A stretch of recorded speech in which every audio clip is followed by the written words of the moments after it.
So you can go to Times and see on week 11, there's a case study called Marks and Spencer.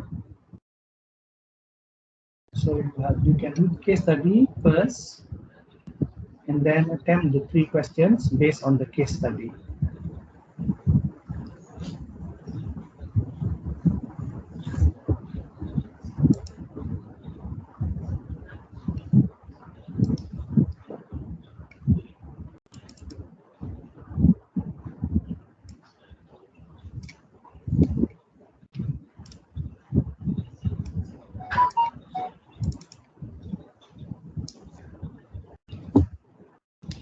So read it carefully and identify all those issues from the corporate governance perspective. Okay, it's all about corporate governance. All 3 questions are talking about corporate governance.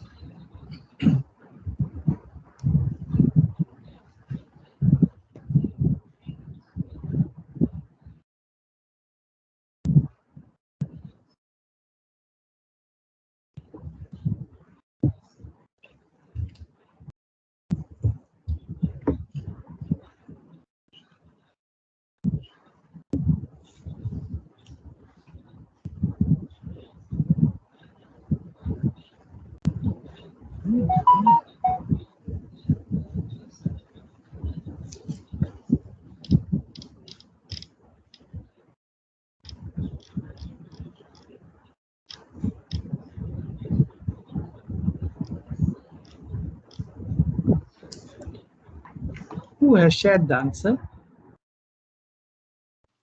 I shared for question 1. Okay, so can you switch on your camera?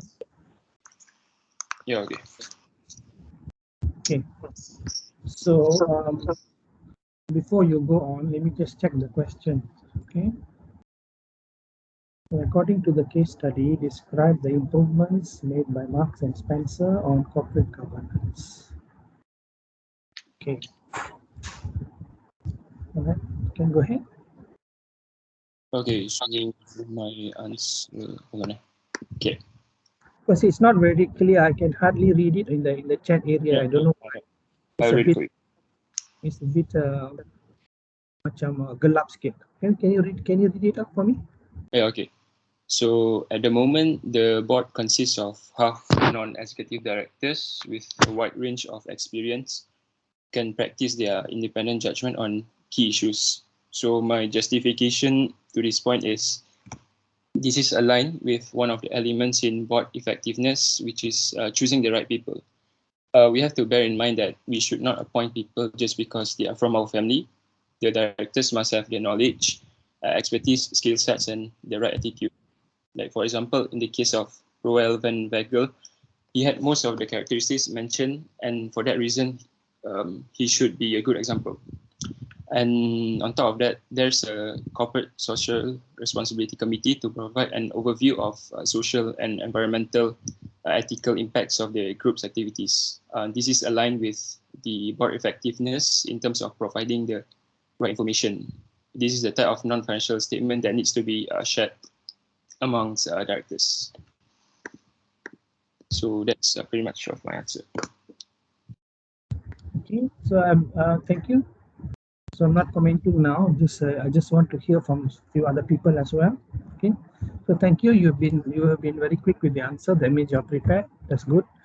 So I'm still waiting for the others to come back with the answers, and then we can discuss together. Okay. So for the benefit of others, we are now looking at the case study Marks and Spencer, which I have already uploaded at Times. Okay. So first question, which was being discussed just now by Kabil, is she described the improvements made by Marks and Spencer on corporate governance. So if there are any other answers, please feel free to discuss your answers.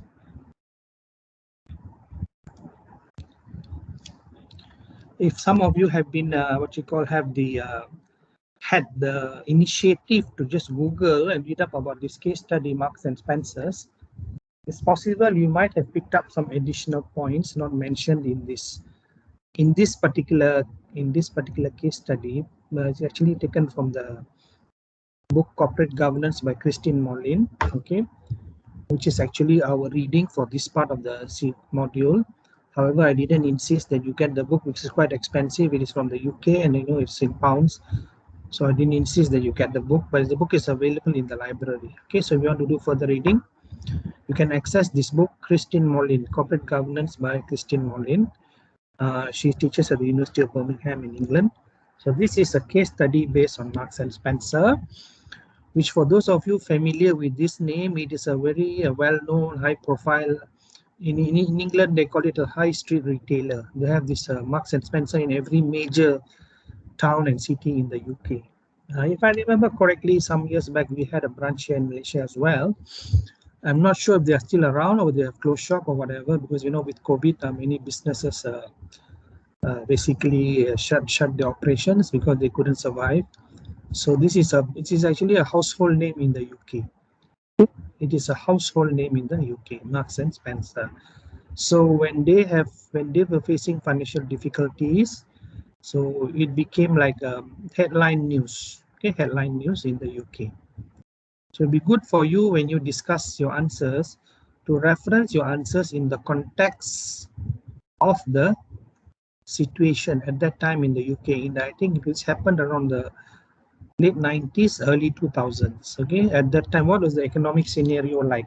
Like, for example, if you get a case study based on the current time, when I say the current time, this 2000, 2001 period, a lot of, let's say you have another case study, not necessarily in our exam, but could be in a professional exam, talking about corporate governance issues or scandals in this time period. When I say this time period, I'm referring to the period 2000, 2001, when businesses globally were affected by this pandemic, COVID-19.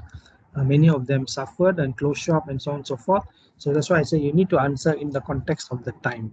So keep that in mind. This is a case study which is based on, if you look at the second paragraph, okay, it talks about in the late 1990s. Okay, this happened in the late 1990s. So what are the lessons that we can learn from this particular case study in relation to best practices in corporate governance? Basically, this is the summary of the whole case study. So what are the lessons we can learn from this particular case study in the context of best practices in corporate governance? So Kabil has already given his answer. So before I go into his answer, just wondering, is there anybody else who would like to discuss their answers? Please feel free to put up your hand. I would prefer you to volunteer, okay, rather than me going around and calling people. It's better if you volunteer.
Aina Afika,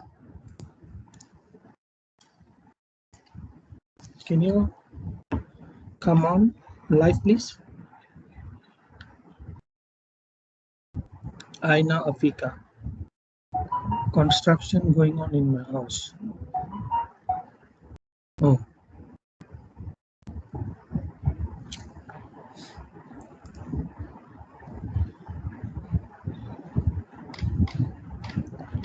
Okay, investors can have much more confidence in Marks and Spencer, public listed company. Okay, PLC is public listed company, can have more confidence.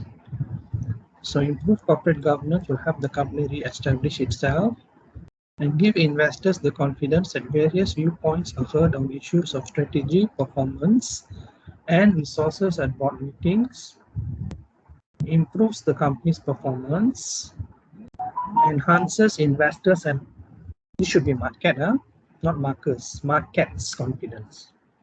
Go and go and correct the typo there. Okay, enhances investors and markets confidence.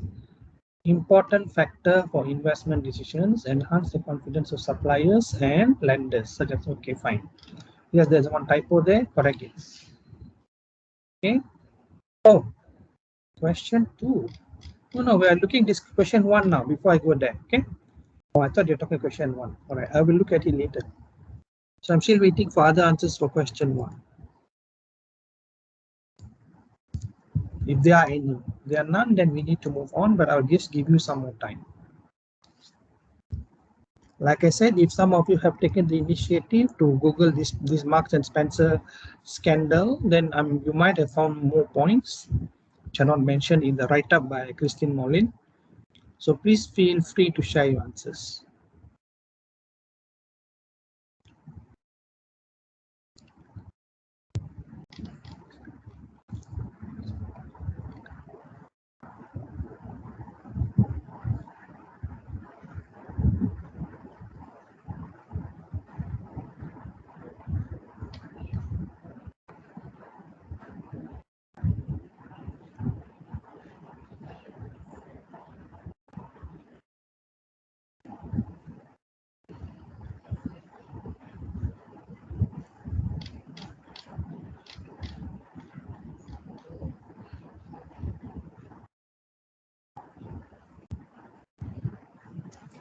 Okay, it looks like there's nobody else. So now I'm going to go back to the answer given by Kabil. Okay. So I have some questions for Kabil. Board consists of half non-executive directors with a wide range of experience who can practice independent judgment key issues. This is aligned with one of the elements in board effectiveness, which is choosing the right people. We have to bear in mind that we cannot appoint people just because they are from our family. The directors must have the knowledge, expertise, skill sets, and the right attitude. For example, in the case of Roel van Wiegel, which was the previous week's case study, remember Roel van Wiegel and Andre Rieu? So he had most of the characteristics mentioned, and for that reason, he should be a good example. Moreover, there is a CSR committee to provide an overview of social and environmental and ethical impact of group activities. So this is aligned with board effectiveness in terms of providing the right information. This is the type of non-financial information that needs to be shared among the directors. Okay, just quickly go and look at the case study in case just to see is there anything that was he overlooked. Okay, so now I'm going to go through the case study. Okay, now Marks and Spencer PLC enjoyed an enviable reputation for many years. As I just said, they are what in UK they call them a high street retailer, meaning that you can find them in every high street in UK. UK is made up of England, Scotland, Wales, Northern Ireland. Okay, so wherever you go in all the big cities and major big towns, you used to, at least when I was there, there used to be a Marks and Spencer everywhere. Okay, so they enjoyed an enviable reputation for many years, performing well and giving shareholders a good return on their investment. Now, basically, this is what shareholders are looking for. Okay, good return on their investment. So long as they keep getting good return, they are not going to complain. They are not going to make noise. However, there was some criticism of its corporate governance. So what was the criticism? What was the criticism about? In particular, that there was a lack of sufficient independent non-executive directors. So we know from our lecture on Monday, this is very important aspect, okay, in terms of board effectiveness. When we talk about the balance board, balance meaning a balance between executive and non-executive, and also in terms of board effectiveness. So when there are not enough INETs on the board, so what happens is that when the executive directors make decisions, they will make decisions which may not be in the best interest of the shareholders. So there may be an element of self-interest when they make decisions, looking at their own self-interest. Okay, it's happening. It's happening. It's not to say not happening. It's happening. So this is just one case study we're looking at. So what this means is that the board lacked a real balance between the executive and non-executive directors, and appropriate questions might not be asked of the executive directors by the non-executive directors, for example. So the example they are giving here is questions relating to the strategic direction that the company was taking and the market it was aiming for. So these types of questions which are very critical and should be asked but not asked. Why? Because the INETs, they were just one of them, or maybe at most two. So they would be outvoted every time. Okay, if they raise their head, they will be knocked down. Okay, so there was no balance between the executive and non-executive directors on the board, meaning the executive directors had a free rein to basically do whatever they liked. In other words, although I might be using a bit of a rude language here, they probably told the INET just shut up. Okay, they may not have used those exact words, but basically their behavior would be indicating that your opinion doesn't matter. Okay, so this is one of the issues in corporate governance, to have a balanced board so that the board can be effective, so that when they're taking decisions, like for example in this case they talked about questions relating to the strategic direction company was taking and the market it is aiming for. Okay, they basically decided by themselves, amongst themselves. This is one of the things that can happen, and it just so happened that in this particular company, Marks and Spencer, this is what was happening because of a lack of INETs on the board. Maybe they just, for the sake of eyewash or window dressing, they have one or two, but basically they have no power, because in terms of voting they will be voted down. Okay, so again we need to look at the context of this case study. This was in the late 1990s. Marks and Spencer found that it's plummeting sales, meaning their sales just dropped like anything, plummeting sales, and then profit also declined. So when this happens, the shareholders and other stakeholders will not be happy. Surely they won't be happy. So there will be a lot of pressure to reform their corporate governance. So in addition to the criticisms regarding INETs, not enough INETs, to act as a check and balance, basically letting the executive directors have a free hand to do pretty much whatever they wanted to do. There was also a lot of criticism about the payoffs made to departing directors in the late 1990s and early 2000s. So this is what we call a golden handshake. Golden handshake. Okay, basically the directors are rewarding themselves. They give a golden handshake to those retiring directors. Question is, did they deserve it? But because there was not enough INETs to question these kind of decisions made, so they got away with it. Basically, they got away with rewarding themselves. Okay, so they made handsome payoffs to the retiring directors, even though the company was not performing well. Does this sound familiar? I'm sure many of you, those who are actively following our Malaysian corporate scene, those of you actively following will know what I'm talking about. Okay, this is happening quite a bit in our country, sorry to say. Director not performing well, still getting handsome payoff. Okay, now in the case of FGV Global, Felda Global Ventures, okay, the shareholders, because they were not happy, they called for an extraordinary general meeting, EGM. And during the EGM, they proposed that the directors do not get any remuneration because the company was not doing well. Share price was dropping. So this is what we call shareholder activism. Shareholder activism. Because people are now more educated, they are more what do you call, aware what's happening, what is their rights as a shareholder. So boards cannot simply get away with doing things like they did in the late 1990s and early 2000, 2001. I did share on Times as well, write up from the Edge, which is one of the leading newspaper in Malaysia, business newspaper, about the Serba dynamic. I don't know how many of you actually bothered to read it, but if you haven't done so, kindly do so. Why? I'm not asking you to do that for fun. There are lots of things you can pick up, failings from the corporate governance perspective. This is a very current issue in Malaysia. Please go and read it up. It is from the Edge newspaper. I have already shared it on Times. Okay, so additional points for you.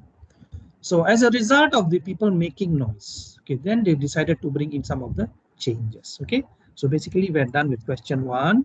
So thank you, Kabil. So now let's move on to the next question. Okay, before this one, let me just see the question. Okay, the second question is explain 6 benefits that Marks and Spencer public listed company could have obtained from improvements made on corporate governance. Okay, so I see that Aina has already shared the answer here.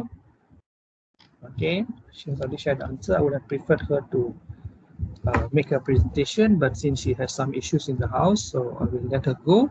So for now, I'm waiting to hear from some others as well. Either you unmute yourself and speak up. Okay, I would prefer that. Or if you are not comfortable doing so, please share your answer in the chat area. Okay, we are now looking at the second question.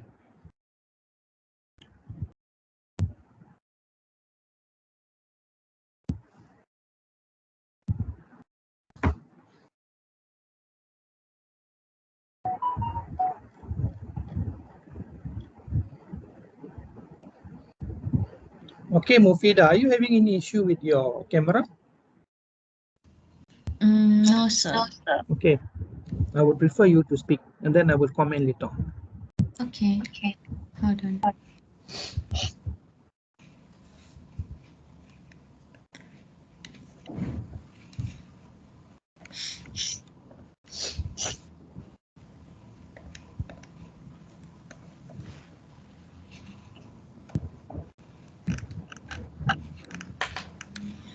Okay, so for my answer, 6 benefits that MNS could have obtained from the improvement made on corporate governance. First is that it gives investors the confidence that various viewpoints of the company are heard on issues of strategies, performance, and resources at board meetings.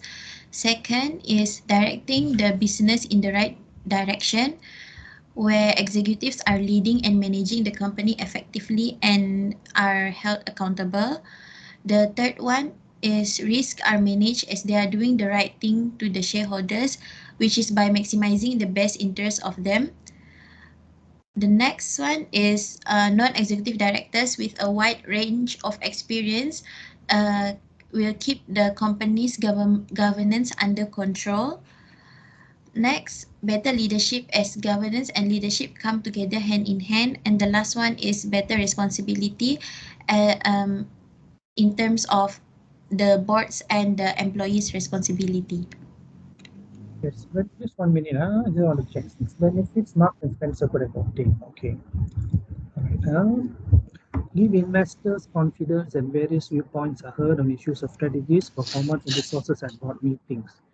So, do you mind to explain this in your own words, what this means? Which point? First point. Oh, the first point is because when we implement the corporate governance, so the investors know that this company is under control in terms of the governance practiced by the company. So with that, the investors are more confident that the issues such as in terms of the strategies, performance, and resources at board meetings are held aligned with what is said in the corporate governance. Okay, so if that's the case, why is it that in the late 90s and early 2000s, they had some issues like, for example, what they call in the corporate world as a golden handshake, rewarding directors when they are retiring or leaving with a huge payout for them when company was not performing well, but they still getting a huge and handsome payout because they are retiring, departing. How could that happen? As what I understand, they started to have emphasis on corporate governance in 2002, where the non-executive directors started to be involved in the company. So that is where I believe that is where they started to practice good governance and to not exploit any rights of the shareholders.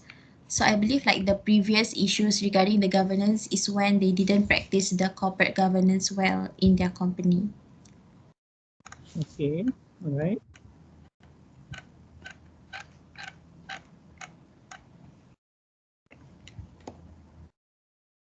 Okay, all right. Answer is fine. Very good answer. It's just that probably you should stress the fact that when you have more INETs, maybe you want to take down my points. When you have more INETs on the board, okay, so meaning they are not just there as for window dressing.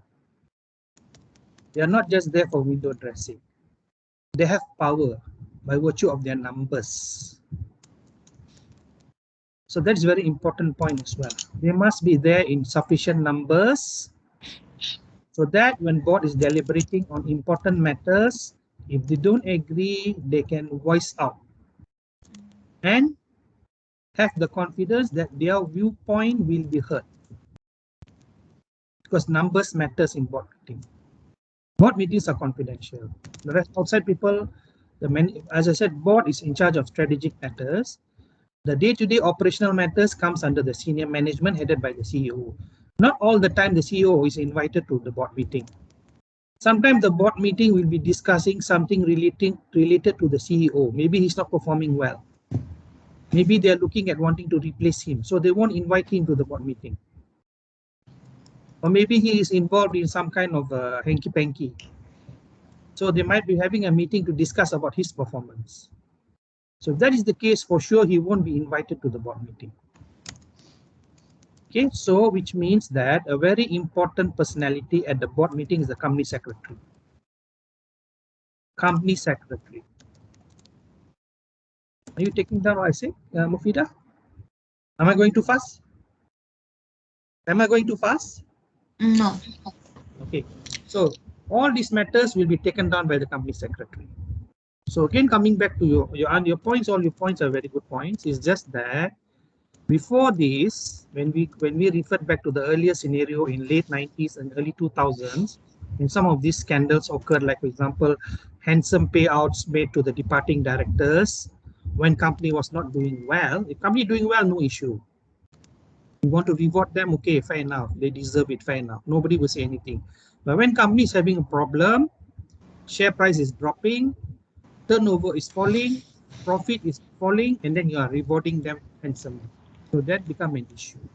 Now, when you have sufficient number of INETs on the board, INETs are like a watchdog for the shareholders and minority interests to see that the company is acting in the best interest of the shareholders, especially the minority interests. So for that reason, you need to have INET and sufficient number of INETs. So I advise you, if you want to strengthen this answer, to refer to the guidelines in the MCCG, the latest version, as per April 2021. What does the MCCG have to say about this matter? MCCG stands for the Malaysian Code on Corporate Governance, 2021, updated version. Okay, just to strengthen your answer, you can make reference to, okay, MCCG in relation to this, and this is what the MCCG says to strengthen your answer. Okay, so other than that, it's okay. The answer is fine. I hope you just had some of my points. So again, thank you, Mufida. Okay, thank you. Okay. So we are done with question 1 and 2. Okay. So my thanks to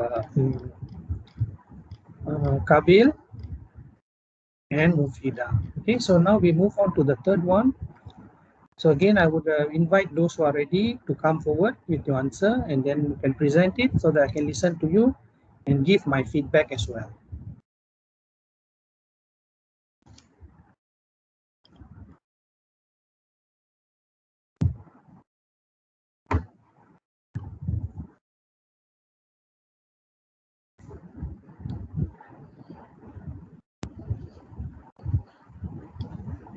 So this is the book I'm talking about, okay? C.A. Mollin, Christine Mollin, Corporate Governance, Oxford University Press. I don't insist you get this book because this book is from UK, and as you know, it's quite expensive in pound, convert to ringgit. So if you really want, you can access this in our library. As I remember, there are a few copies in the library, okay?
Okay, can I now call upon Kenisha? Kenisha, are you in the class, Kenisha?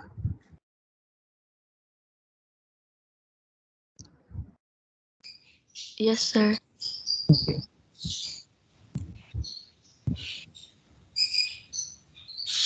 Can you on your camera, please? Hold on.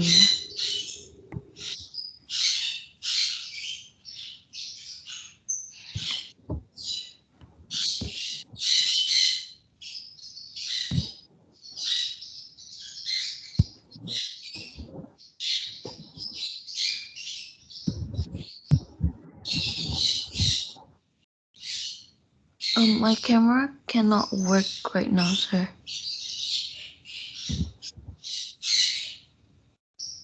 Right. Can you try again? Hold on. Or are you using two devices? No, I'm using one device only.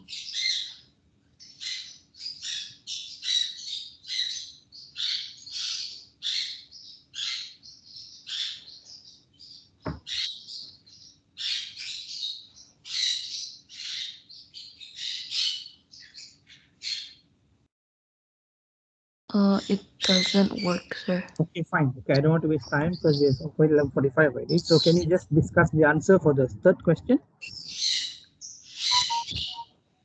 I'm not done yet though. Okay, all right. I'll give you another maybe 5 minutes. Okay.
How about Lim Swee Ling? Can you hear me, Lim Swee Ling? Yes, sir. Okay. Over to you. My answer is it, but can I just tell out my answer because I haven't typed completely. Oh, I see. How long is it going to take you? So I just read out my answer. So as an independent non-executive director, they may have the first point is strategic direction. So independent non-executive director may have a clearer or wider view of external factors affecting the company and its business environment than the internal executive director. So the normal role of the directors is strategic formation is therefore to provide a creative and informed contribution and to act as a constructive critic in looking at the objective and plans devised by the chief executive and the executive team. And also they can set on the remuneration. So in large companies, remuneration, this is carried out by remuneration companies. So the independent non-executive director must ensure that there's an independent process for setting the remuneration of executive directors so they do not have so the directors do not have excessive salary. So I have these 2 points, sir. Okay. So when you're ready, share it in the chat area. Okay, can, sir. Yeah, I'm still waiting for Kenisha. When you're ready, tell me, Kenisha.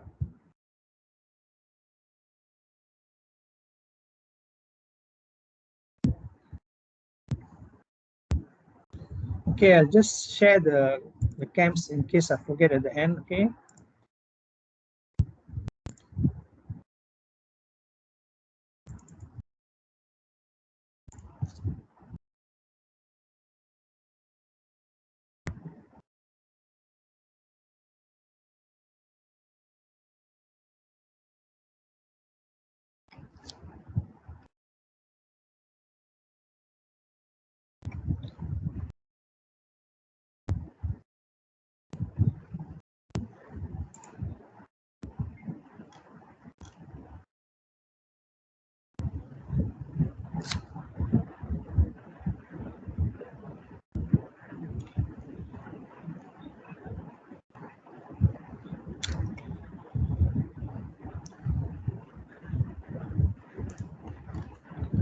Okay, so you can do your attendance now. Share in the chat area. Okay, do it before the screen closes.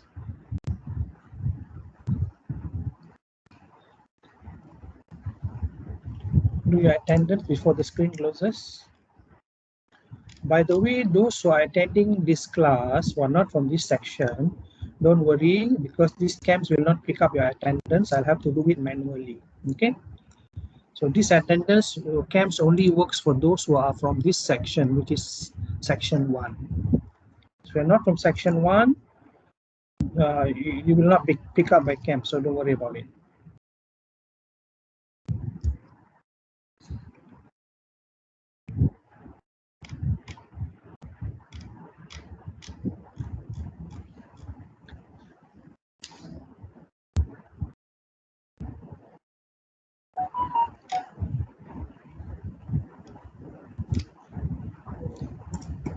Okay, strategic direction and remuneration. Okay. Ceiling has spoken about 2 areas. Okay. The question is asking for 5 areas. Okay. So Swilling has mentioned 2, strategic direction and remuneration. So don't repeat this again. So the question asking for 5 areas.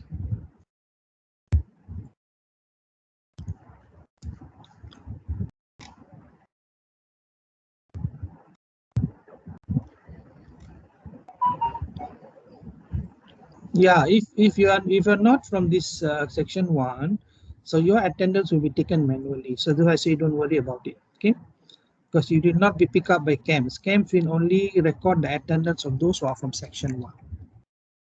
So section 2, since you're having public holidays, so that's why I asked you to join the class today. So don't worry about attendance. You'll be done manually. So let's come back to this. We've got about 10 minutes or so.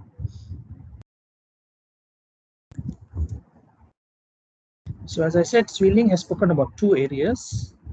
Question is asking for 5 areas. So can we have some answers from the others?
INETs will provide objective advice, consultancy advice, strategic planning for the company.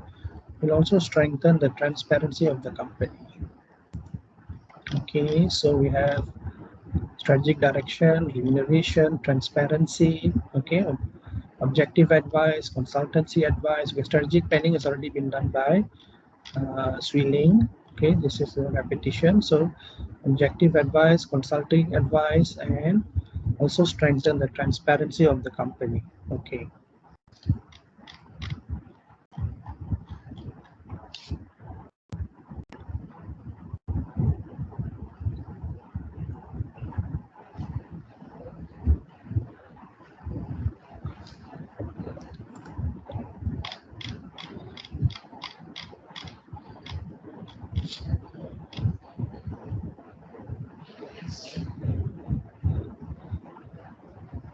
Okay, if we look at the first, second, third, fourth paragraph, sorry, 1, 2, 3, third paragraph, okay, improved corporate governance will help the company to re-establish itself and give investors the confidence that various viewpoints are heard on issues of strategy, performance, and resources at board meetings. Okay, this is one of the points you can pick up from the third paragraph. And then the next paragraph. Okay, so governance is about making sure that we're taking the business in the right direction. Executives are leading and managing effectively and accountable. And then the group has appropriate internal controls. Internal control and risk management is also coming under the purview of the independent directors. Okay, so the group has appropriate internal controls and risk management processes in place. Okay, this is the job of the independent directors. Appropriate safeguards are put in place to protect shareholder interests. Again, this is the job of the independent non-executive directors to make sure, to ensure that appropriate safeguards are put in place to protect shareholder interests. So leadership and governance go hand in hand in successful company. For both to work well, you need a clear plan of what you want to achieve. So for different ways to secure good governance, what you achieve in practice is as important as the formal structures. So formal structures, yes, on paper, but what you achieve in practice, a strong relationship. Okay, this is another point. Strong relationship between management and the board is important. You need to have a strong relationship between the management and senior management and the board of directors. So with trust, challenges, a common goal, and good information flow between them. Okay, this is another point. There must be good information flow between them. So it's not just about the board, it's about how governance is understood and acted on throughout the business, from the boardroom to the shop floor, meaning from the top to the bottom. So communication also very important. There must be a strong relationship between the BOD and the management. There must be trust. You have to empower them. Of course, you cannot just empower them, you must also monitor them. You must put in place sufficient safeguards, internal controls, as well as risk management processes. Okay, so responsibility is a core part of corporate governance. Responsibility is a very important part of corporate governance. So the board must meet its accountabilities to the wider stakeholders. Remember, we have so many stakeholders. Shareholder is one of them, but not the only one. And employees must play their part by acting responsibly at all times. Okay, so all of these factors will enhance and strengthen the corporate governance in the company. So Mark and Spencer, if they appoint INETs, so there are 5. You are asked to describe 5 possible contributions that the INETs can make to the board to strengthen the corporate governance. Okay, so if there are no further answers, then I will be exiting shortly. If there are, please share. Please share in the chat area.